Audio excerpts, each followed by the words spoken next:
Hello everyone, and thank you for joining me here today. In today's video, we're going to be going over some of the issues that Halo 5 had, some of the issues that Halo 5 still has, and I'm going to be giving my general overall thoughts on the Halo multiplayer reveal and how I think that 343 could possibly avoid some of the same issues that they had with Halo 5.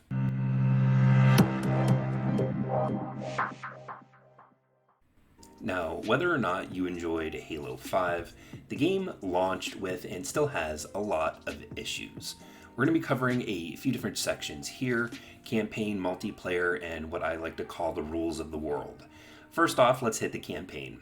Now, it is obviously subjective whether or not you like the campaign. Personally, I did not. And the campaign, of course, is missing split screen. And that was, at the time, a huge deal. It still is. That's why they said that they will never have another Halo game without split screen. It's why they put split screen back in and made it a priority. Because even though it is a feature that is not widely used, it is something that the Halo community wanted, and the other first-person shooter games still did at the time and still do now. So we both know that the reason why they did this was because they wanted to sell Xbox One consoles, being behind in the generation, and then they never caught up, obviously. But the campaign needs to be better. And one of the things, of course, was bringing back the Master Chief, putting a big focus on the Chief, and that is something that they have done. Now, multiplayer is, in my opinion, where Halo lives or dies. I know people that love the campaign, but they'll only play it through once or twice, and then maybe a couple times with some friends, but after that, they generally don't touch it, and most people spend the time in the multiplayer. Now, Halo 5's multiplayer was built in a way where it was set up to be for the esports and pro players. And then, of course, they wanted to also make a ton of money from it, which they supposedly did. And that was done at the time with rec packs, which were essentially loot boxes with different gun skins, different items, different power-ups, and this was for their Warzone mode. Now, Warzone was supposed to replace Big Team Battle. And even though Big Team Battle is in the game now, Big Team Battle never really received any official support from 343. All they did was import maps from the player-created modes from Forge, which Forge wasn't in the game at launch, and kind of adapt it that way. And honestly, there's a huge difference between the Forge maps and the developer-made maps. The Forge maps, which I heard it best here on YouTube, they look like Legos, just kind of snapped together, when the developer-made maps, of course, they look like real places in the Halo universe. Now, from what we can see with the multiplayer reveal trailer, all the stuff that they showed off looks really good so far, and we're going to get into my impressions here for that here in just a minute. But I want to go on here talking about more of the issues with the multiplayer. The multiplayer for Halo 5 had a very small playlist at launch. It didn't have a social playlist either, so keep that in mind. Everything that you were playing was ranked. The multiplayer was made with the rank in mind. And keep that in mind for just a second here when we're going to talk about the social playlists. The game was built with only just a few maps, with only just a few modes. And while that can help out, of course, in the very beginning, pulling a bunch of players together in a very small consolidated playlist, it wasn't what Halo fans and players were used to. We were used to getting at least 10 to 12 maps. I believe we only had 6 to 8 for Halo 5. And we were used to having different, Oddball, King of the Hill, Juggernaut, Capture the Flag, and then the SWAT, and all the other different types of game modes that were in there. And as you can see here from this list of the launch playlists, a lot of that stuff was missing. Now, after a certain amount of time, people were requesting a social playlist, so they gave it to us. There was still a rank connected to each game type that was in the social playlist, and many players found out that once you played and won so many matches, you would get secretly ranked up this ladder, and when you hit the top and no one else was up there, it took a long time for you to get matches, and this was something that I don't know if they really ever fixed. Now, moving on to the issues with gameplay, and this is something that I feel a lot of people like myself shared. One, we did not like the amount of Spartan abilities that were introduced into the game.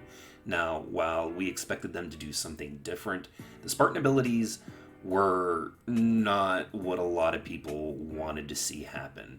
Now, it was nice that everybody started off being able to do everything that we could with ground pound, Spartan charge, clamber, sprint, and slide, and the hover jet. It was too much.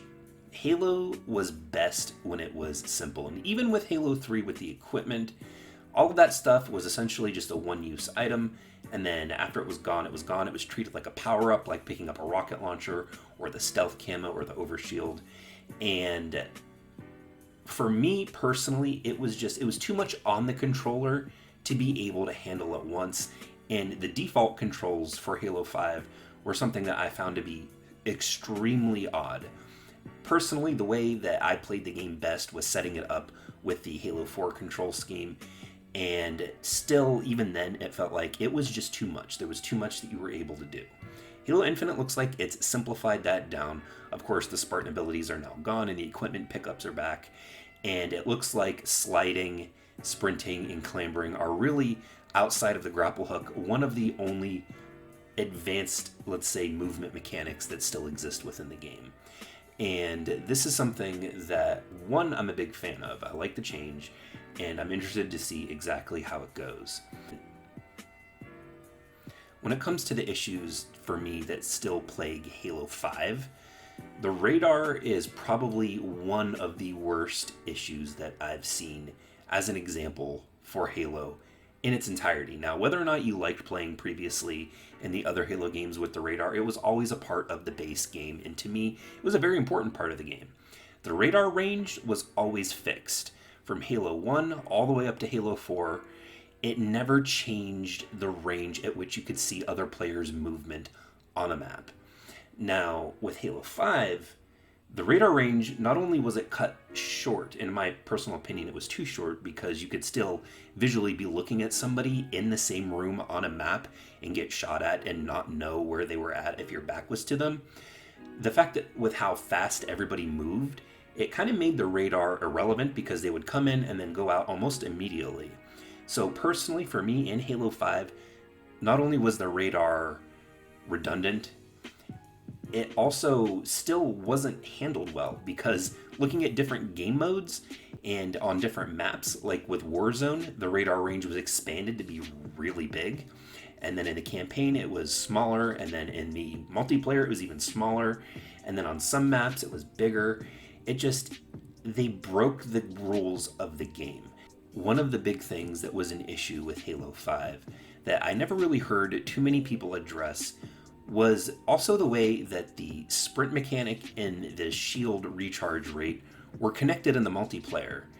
But when you played campaign, that wasn't the case. So in the multiplayer, the way that they balanced sprint supposedly was if you got shot, your shield would go down. But then if you started sprinting, your shield wouldn't come back until that sprint cooldown went away, and then your shield would recharge. In the campaign, it didn't matter. You could get shot, you could have no shield, and you could run, and eventually your shield would just come back at whatever recharge rate that it was set at for the campaign. That is a huge inconsistency between Halo games, and I'm really hoping that with Halo Infinite, they don't repeat that mistake. The rules of the world have to be consistent from campaign to multiplayer to whatever other modes they're going to be introducing along the way. Now, when it comes to the Halo Infinite multiplayer reveal that we saw this last June at E3, I am personally very excited. Now, of course, one of the things that has me concerned for Halo Infinite is the way that sprint is going to be handled.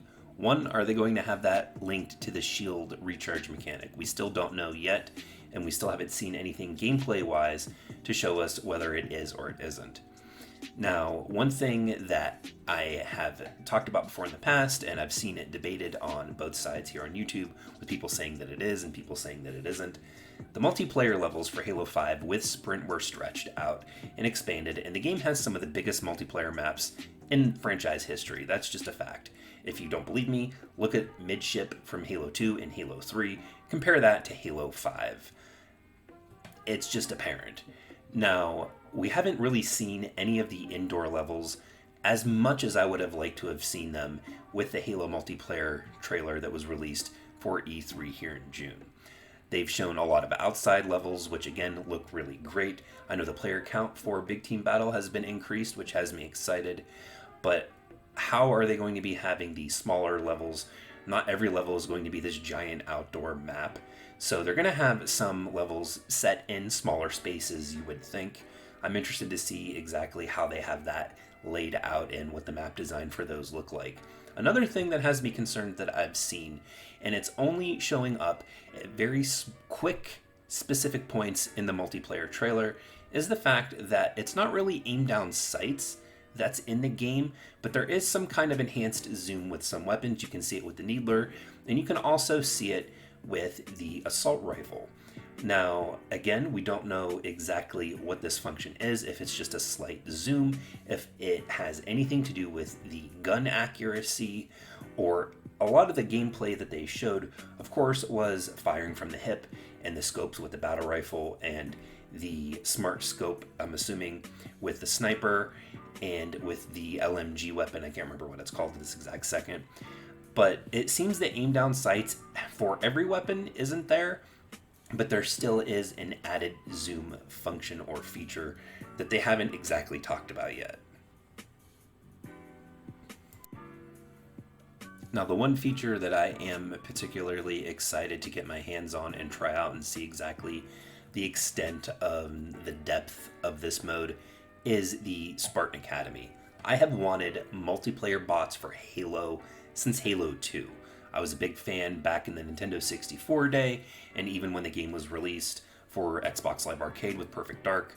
Playing against multiplayer bots is something that I do enjoy. Sometimes I don't want to go online every single time and have a sweaty match, so you just throw on bots, throw them on a medium difficulty, and just kind of have fun and play at your leisure. And this is something that Call of Duty does, this is something that Gears of War has done, and to me, it also, as long as the multiplayer mode isn't reliant on being consistently signed in to an internet connection, this also will give your game a permanent grounding.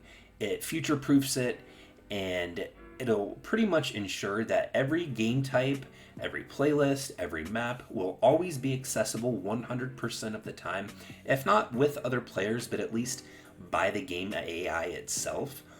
And it pretty much future-proofs your game. It was one of the reasons, why I liked Reach's firefight mode so much. Not only did it have insane amounts of customization, but for the moments when you can't get online, or you don't want to get online, or like I said, you just want to get on and shoot things and relax, but not have to worry about being laser focused with accuracy, it gives you that option.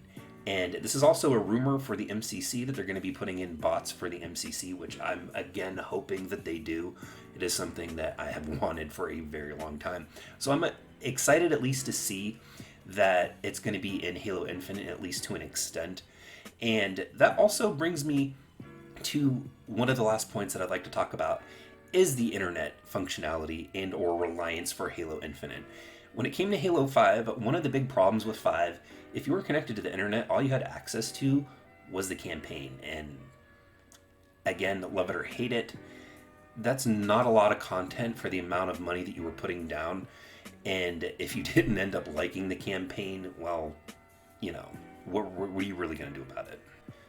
I would really like to see Halo Infinite be 100% accessible with multiplayer bots in an offline setting, along with the campaign, and not have a internet connection always ready or required to function. I know most people do, but there are parts of the US and of course around the world where they're wanting Halo Infinite and Xbox as a brand to be successful, where internet is not that readily available. But as always, don't forget to be part of the conversation and have your voice heard. Hit that subscribe button and let me know what you guys think in the comments section down below. Don't forget to check out the links in the About section. I also have my social media and support for the channel is there as well. But until next time, everyone, I'd like to thank all of you for joining me here today, and I'll see all of you in the next video.